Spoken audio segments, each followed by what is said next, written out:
The rise of the British novel. A novel is an extended, generally fictional narrative in prose. Until the 18th century, the word referred specifically to short fictions of love and intrigue as opposed to romances, which were epic-length works about love and adventure. Novels, as we know them in England, began in early 1700s, even though novel as a genre had already started in Spain in the 16th century itself, but I will be coming back to that in a bit. Even the novels as we know them began in England in the early 1700s. There were some novel prototypes prior to this period, such as The Pilgrim's Progress, written in 1678 by John Bunyan, and Oroonoko, or The Royal Slave, written by Aphra Behn in 1688. The dominant genre in world literature currently is the novel form, but it is a relatively young form of imaginative writing, only about 250 years old in England. Even though novels had sparse beginnings in the 17th century, novels grew exponentially in production by the 18th century, and in the 19th century became the primary form of popular entertainment. The rise of novel coincides with the rise of the middle class in Western Europe. Due to the rising middle class, literacy rates went up, which meant that more people were buying books and pamphlets, even those populations that were earlier excluded from education, such as working-class men and women. There were advances in technology of printing, making text widely available to a growing population of readers. Authors became free agents in the literary marketplace, dependent on popular sales for success and sustenance, and therefore, to gain a wider audience, they began reflecting the values of the middle-class readership. All these factors would together contribute to the growth and development of the novel form. Now in this lecture, I will be talking about all the dominant genres of novel form that existed from the beginning of it as a genre till the modern novel. We start from Spain, 16th century, picaresque. The picaresque novel is a genre that originated in Spain. It features a roguish protagonist of low social class who lives by his wit in a corrupt society. He's called a picaro, and he's usually morally ambiguous, but he's likable. So therefore you'll see that these novels would have a very anti-hero tone, which would subvert the heroic or romantic ideal. The picaro is far from being noble or virtuous, and typically he doesn't even evolve morally. He will remain as a cunning survivor throughout the narrative. But he will move from place to place, which will make him encounter different layers of the society. And that allows for a panoramic social critique that the writer is usually aiming for in these novels. The settings would be very realistic. The structure would be episodic and plotless. That means that the novel would be made of many episodes, and these episodes would consist of a series of adventures that would often be unconnected to each other. The picaresque novel is an autobiographical tale that is told by the picaro. Some examples of this would be Lazarillo de Torme, which is written in 1554. We don't know who wrote it, but it is the foundational Spanish picaresque novel. Then from there you can also pick up some English picaresque novels like Tom Jones by Henry Fielding, Moll Flander by Daniel Defoe, and The Adventures of Huckleberry Finn by Mark Twain, all written in different eras. Now let's move on to the mock heroic. So the mock heroic would be heroic in the sense that it will follow a very epic style of writing, grandiose language, elevated diction, and formal structures. But this style would be used for describing trivial subjects in order to mock them. For example, a character's breakfast would be described like it's a Homeric battle. What this novel is trying to achieve is the parody of classical conventions. It would subvert elements like invocations to the muse, epic similes, catalogues, or heroic quests for comic effect. And therefore the tone appears to be very satirical. The characters are comic instead of heroic. Overall, there will be a use of bathos, which is a deliberate descent from sublime to the ridiculous. Some examples of this would be Don Quixote, which is written by Cervantes in 1605. It is often seen as the early foundational mock heroic novel, but even after that we have stuff like The Rape of the Lock by Alexander Pope and Joseph Andrews by Henry Fielding. Both of these novel genres are introduced before the Enlightenment age. Then the Enlightenment age starts, and from 1700 to 1745, it is the first phase of Enlightenment, that is the Augustan Age. The Augustan Age is named after the Roman Emperor Augustus due to its emphasis on order, decorum, and classical ideals. This was a subset of neoclassicism in England. The features of the Augustan Age would be 1. Use of satire. Satirical works would flourish during this period. You would find 3 types of satires: Horatian, Juvenalian, and Menippean. Horatian would be very gentle, mildly making fun of something. Juvenalian or juvenile satires would be the one that would use contempt and condemnation towards a subject. Menippean satires would be the one that would attack the structure of the world itself, not just an individual. So the most gentle would be the Horatian satire, and the harshest would be the Menippean satire, the juvenile satire resting in between both of them. Apart from satire, you would also see that this literature would reflect Enlightenment ideals, that values reason over emotion. You would see that because this is a subset of neoclassicism, they would also imitate classical literature. And structurally, the heroic couplet would dominate. A heroic couplet is basically unrhymed iambic pentameter, 2 lines, because it's a couplet. The themes would be urban and social, that would focus on contemporary society, politics, and manners, often ridiculing aristocracy and the rising middle class. The major writers during this period would be Alexander Pope, who wrote The Rape of the Lock, but apart from that he also wrote The Dunciad and An Essay on Man. You would have Jonathan Swift, who would write Gulliver's Travels and also A Modest Proposal. You would have Joseph Addison and Richard Steele, who would write The Spectator. Apart from that, you also have Daniel Defoe and John Dryden. These are all Augustan writers. During this period, you will see the dominance of 3 kinds of novels: realistic, philosophic, and epistolary. Realistic novels would be the one that would be dedicated to realism and focusing on individual consciousness. It will be focusing on ordinary characters rather than focusing on grand elite characters like aristocrats and nobles or kings and queens. It would reject any imagings and idealism of romances, and the descriptions would be featured on photographic attention to detail, also known as verisimilitude. An example of the early realistic novel, is The Robinson Crusoe by Daniel Defoe.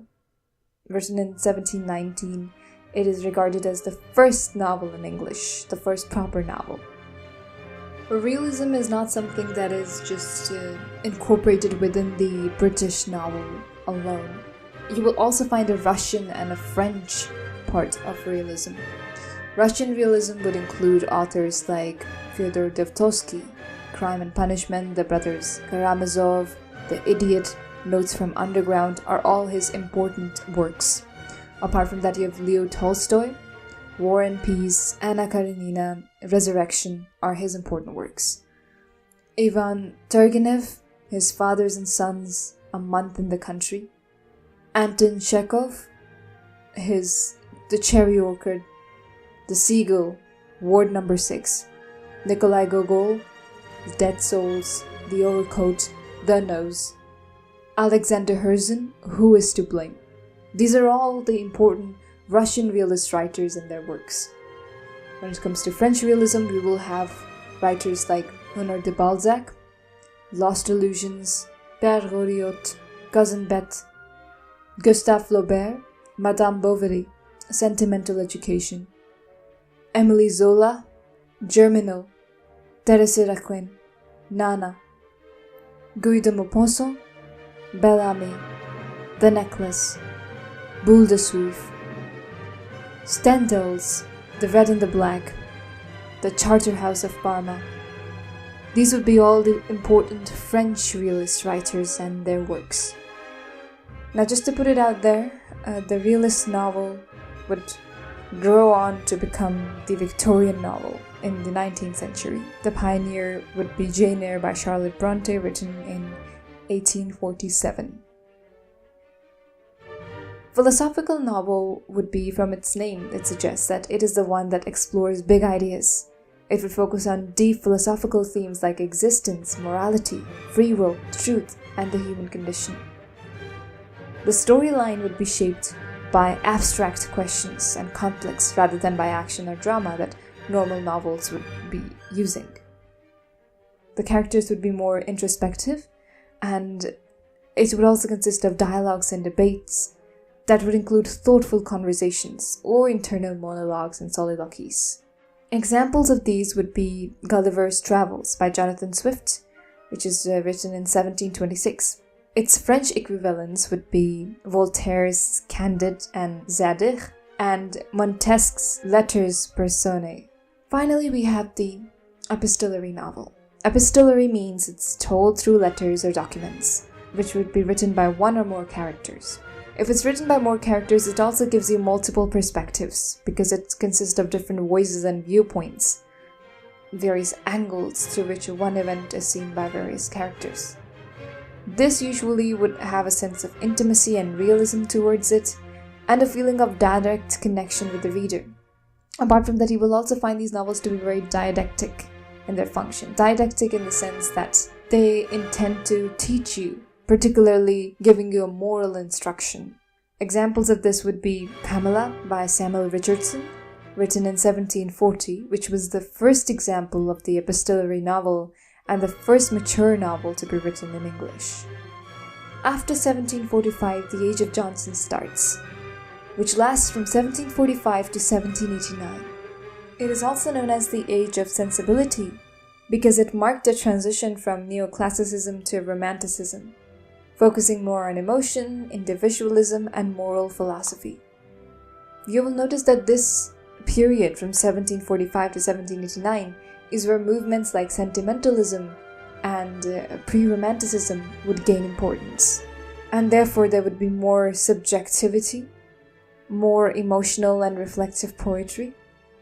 There would be greater interest in medievalism and Gothic elements, and a growth of literary criticism and biography, which you would specifically see in Dr. Samuel Johnson's critical essays and biography writings, for example, his Lives of Poets.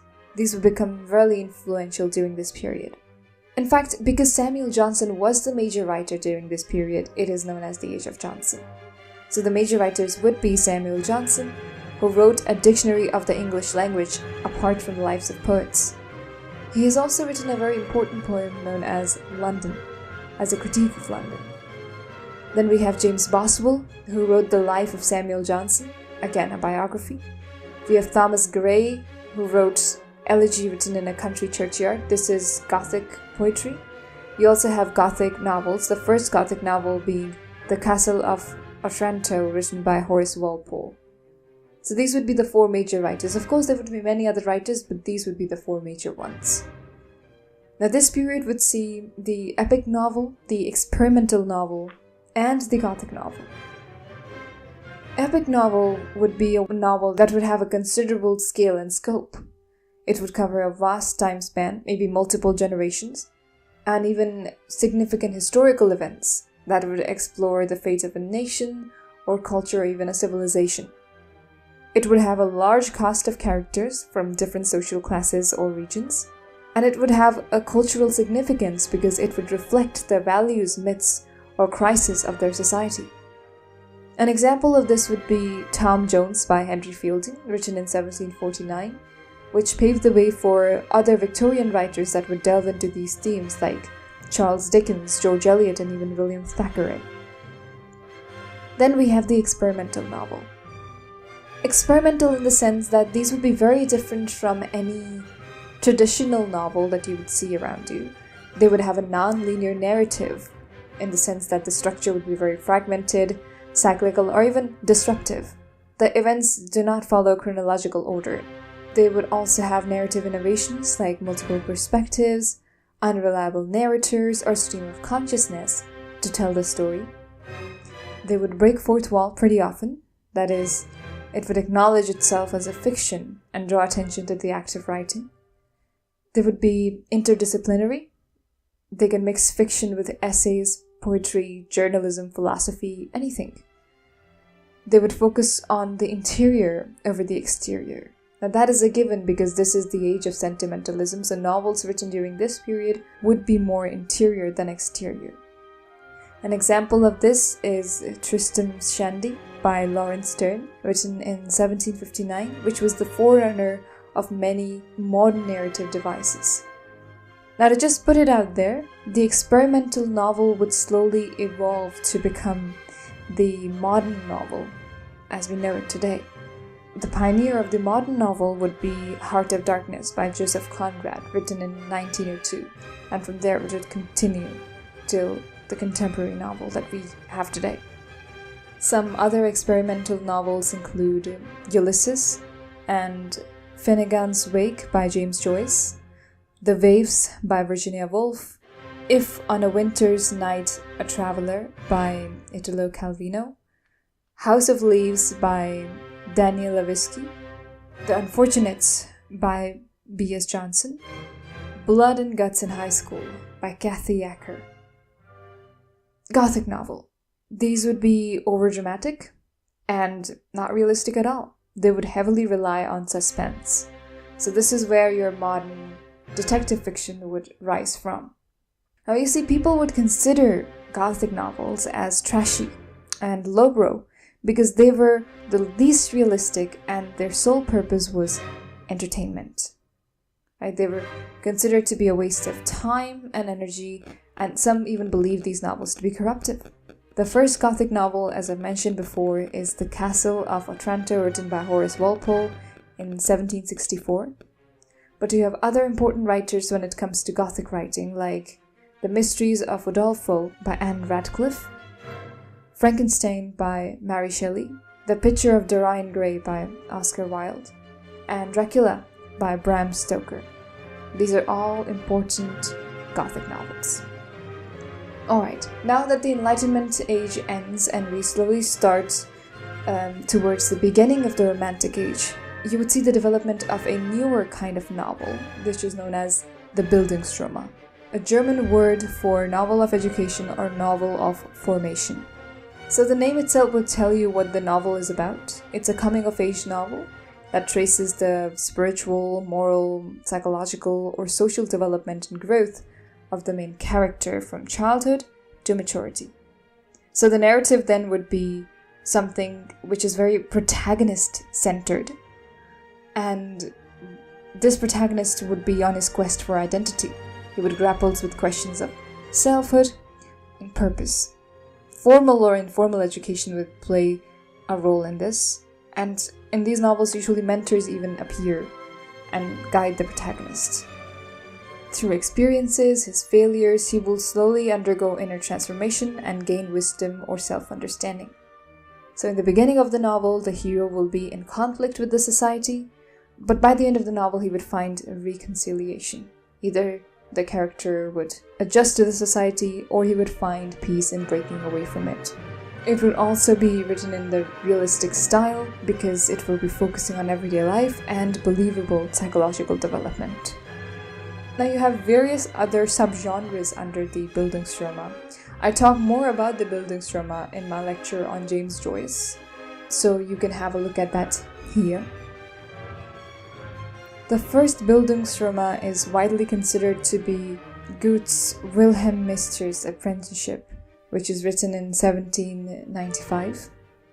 Apart from that, novels like Jane Eyre by Charlotte Bronte, all novels of Jane Austen, A Portrait of an Artist as a Young Man by James Joyce, The Catcher in the Rye by Salinger, I Know Why the Caged Bird Sings by Maya Angelou, No Longer at Ease by Chinua Achebe.